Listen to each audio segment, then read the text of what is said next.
Hola, buen día.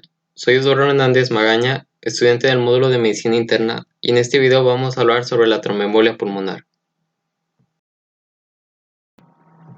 A manera de introducción, es importante saber que la tromboembolia pulmonar, o por sus siglas TEP, es una identidad patológica de importancia en la medicina clínica, la cual tiene una presentación clínica variable y frecuentemente inespecífica, representando así un desafío diagnóstico incluso para los médicos más experimentados. Esta consiste, en términos generales, en la obstrucción parcial o completa de una arteria o arterias pulmonares, generalmente debido a un trombo que se origina en el sistema venoso profundo de las extremidades inferiores en el 90% de los casos. Después de viajar al pulmón, los trombos grandes pueden alojarse en la bifurcación de la arteria pulmonar principal o en las ramas lobulares y causar así compromiso hemodinámico. Epidemiología. La tromboembolia pulmonar es considerada la tercera causa de muerte por origen cardiovascular, solo por detrás de la enfermedad coronaria y los accidentes vasculares cerebrales. Su incidencia anual se calcula de entre 39 a 115 personas por cada 100.000 habitantes, causando así en Estados Unidos 100.000 muertes anualmente, mientras que en Europa causa alrededor de 300.000 en el mismo periodo. Aunque la etiología de la tromboembolia pulmonar es multifactorial, se han determinado factores de riesgo que han aumentado la posibilidad de que un paciente la desarrolle, tal como lo son los pacientes con inmovilizaciones prolongadas que se hayan sometido a una cirugía mayor, primordialmente aquellos de ortopédica de la cadera, que tengan insuficiencia venosa crónica, obesidad, trombofilias, tal como lo son la mutación 5 del factor Leiden o del gen protrombina, así como también la deficiencia de la proteína S, C y antitrombina. La insuficiencia cardíaca, pacientes en quimioterapia que tengan cáncer, que estén bajo una terapia anticonceptiva oral, que tengan lupus eritematoso sistémico, que hayan sufrido algún trauma, edad avanzada y el embarazo. La tromboembolia pulmonar se puede presentar con un amplio espectro clínico que van desde la ausencia de síntomas hasta shock o muerte súbita. Los síntomas que más frecuentes se asocian con tromboembolia pulmonar son la disnea, que esta puede ser de reposo o de esfuerzo, y además el dolor torácico, de características pleuríticas.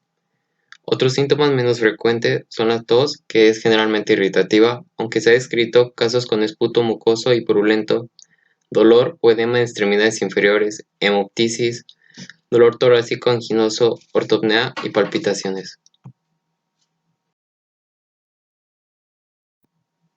En la exploración física, los hallazgos más frecuentes son taquipnea y taquicardia. Puede encontrarse además fiebre mayor a 37.8 grados Celsius en el 43% de los casos, mientras que en un porcentaje menor puede cursar con cianosis. Asimismo, puede presentarse un segundo ruido cardíaco acentuado, ingurgitación yugular y S3 o S4 galope. Esto sucede frecuentemente en pacientes con tromboembolia pulmonar que tienen repercusión hemodinámica. A la auscultación pulmonar, esta suele ser normal, siendo las crepitaciones y la disminución del murmullo vesicular las alteraciones más frecuentes. En el 17% de los casos, la palpitación torácica puede ser dolorosa. Los pacientes con tromboembolia pulmonar pueden referir dolor a la palpación de las pantorrillas. Si un paciente no presenta disnea, taquipnea o dolor pleurítico, el diagnóstico de tromboembolia pulmonar es poco probable. Sin embargo, entre el 3 y el 7% de los pacientes con tromboembolia pulmonar se encuentran completamente asintomáticos en el momento inicial.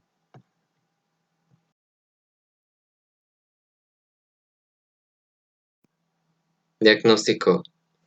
Al enfrentar a un paciente con sospecha de tromboembolia pulmonar, se deben analizar la combinación de síntomas y hallazgos clínicos junto con la presencia de factores predisponentes. Se recomienda siempre implementar algún sistema de puntuación de probabilidad diagnóstica de tromboembolia pulmonar, previo a llevar a cabo los exámenes de laboratorio e imagen, tal como lo son el dímero D y el angiotac. Los sistemas de puntuación más utilizados son el puntaje de Wells simplificado, Wells original y Ginebra revisado. Cuando la probabilidad clínica de tromboembolia pulmonar es baja, un dímero D normal tiene un alto valor predictivo negativo superior al 99% para excluir tromboembolia pulmonar. Sin embargo, cuando el dímero D es elevado o la probabilidad clínica de tromboembolia pulmonar es alta, se debe realizar una angiografía pulmonar. Esta es el estándar de oro. Otra alternativa es la tomografía liquidal. En aquellos pacientes que tienen alguna contraindicación absoluta para el uso del medio de contraste en ellos, se puede optar por hacer un gammagrama pulmonar, ventilación perfusión PQ. En la imagen de la izquierda podemos observar una reconstrucción coronal de tomografía computarizada y liquidal, en la cual se evidencia defectos de llenado en arteria pulmonar correspondientes a los segmentos lingulares. Están indicados con las flechitas blancas. Mientras tanto, en la imagen de la derecha podemos observar una tomografía computarizada y liquidal sobre un corte sagital, donde se observa defectos de llenado en el segmento axial interlobal y superior izquierdo, que al igual que el anterior, está señalado con las flechitas blancas.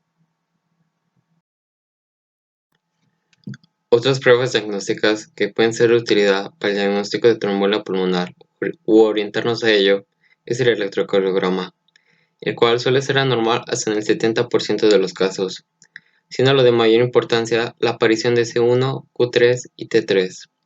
Mientras tanto, en la radiografía de tórax puede mostrar signos que pueden sugerir la existencia de tromboembolia pulmonar, pero estos son inespecíficos. En cuanto a los gases arteriales, no son de gran ayuda diagnóstica, ya que un porcentaje considerable cursa con normoxemia. A menudo se asocia con hipocapnia y alcalosis respiratoria. Tratamiento. Se recomienda la estratificación pronóstica de los pacientes con tromboembolia pulmonar, puesto que esta es una patología con un amplio espectro de manifestaciones clínicas, con diferentes pronósticos y opciones terapéuticas. La tromboembolia pulmonar de alto riesgo, o antes conocida como masiva, se caracteriza por hipotensión arterial o shock, y cuenta con una mortalidad de al menos del 15%. Se recomienda un tratamiento con fibrinólisis o embolectomía. La tromboembolia pulmonar de riesgo intermedio, o antes conocido como submasivo, se caracteriza por no presentar ni hipotensión ni shock, pero en cambio presentan signos ecocardiográficos de sobrecarga del ventrículo derecho o elevación de biomarcadores, donde puede considerarse los tratamientos como la fibrinólisis. Esta aún está en controversia. La tromboembolia pulmonar de bajo riesgo se caracteriza por tensión arterial y función ventricular normales. Estos pacientes pueden beneficiarse del alta precoz y del tratamiento ambulatorio. Dentro del esquema de tratamiento se encuentra el soporte hemodinámico y respiratorio. Este primero está indicado en aquellos pacientes con tromboembolia pulmonar considerada de alto riesgo. En ellos la reanimación hídrica es el tratamiento de primera línea, aunque se debe administrar con precaución, ya que la fluidoterapia agresiva puede empeorar el cuadro al aumentar la sobrecarga del ventrículo derecho. De no observarse mejoría, se sugiere utilizar aminas vasoactivas.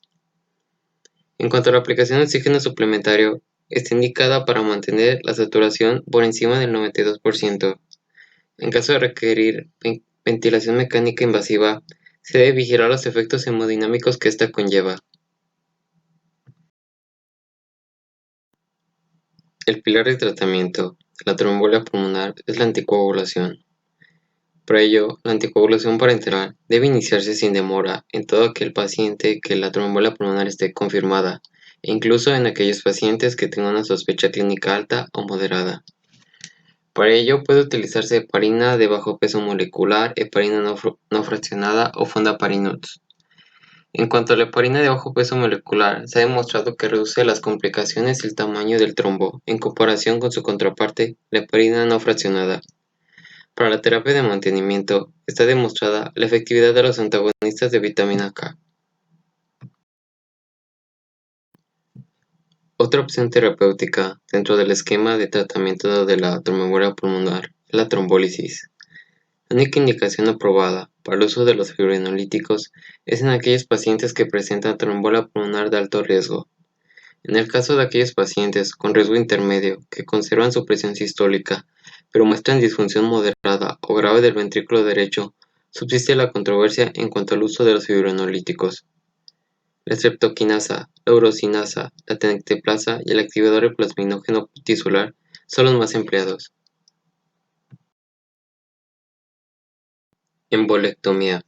Está indicada en pacientes con tromboembolia pulmonar hemodinámicamente inestable, en quienes la terapia trombolítica está contraindicada. Los émbolos se pueden extirpar de manera quirúrgica o a través de un catéter. Filtros en vena cava inferior. Las dos indicaciones principales son una hemorragia activa que impide el uso de anticoagulantes y una trombosis venosa recurrente a pesar del uso de anticoagulación intensiva.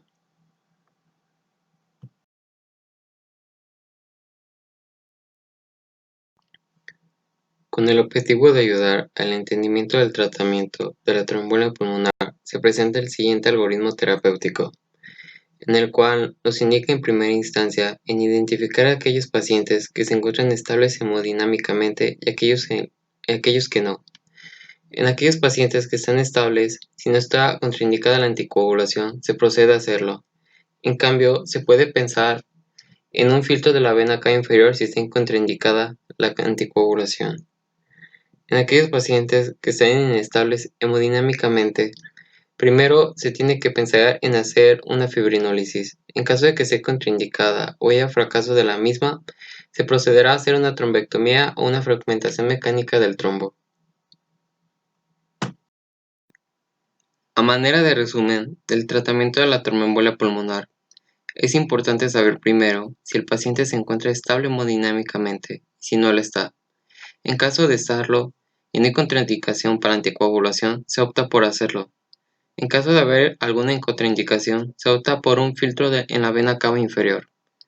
En su contraparte de los pacientes estables hemodinámicamente, primero hay que saber si está contraindicado la fibrinólisis.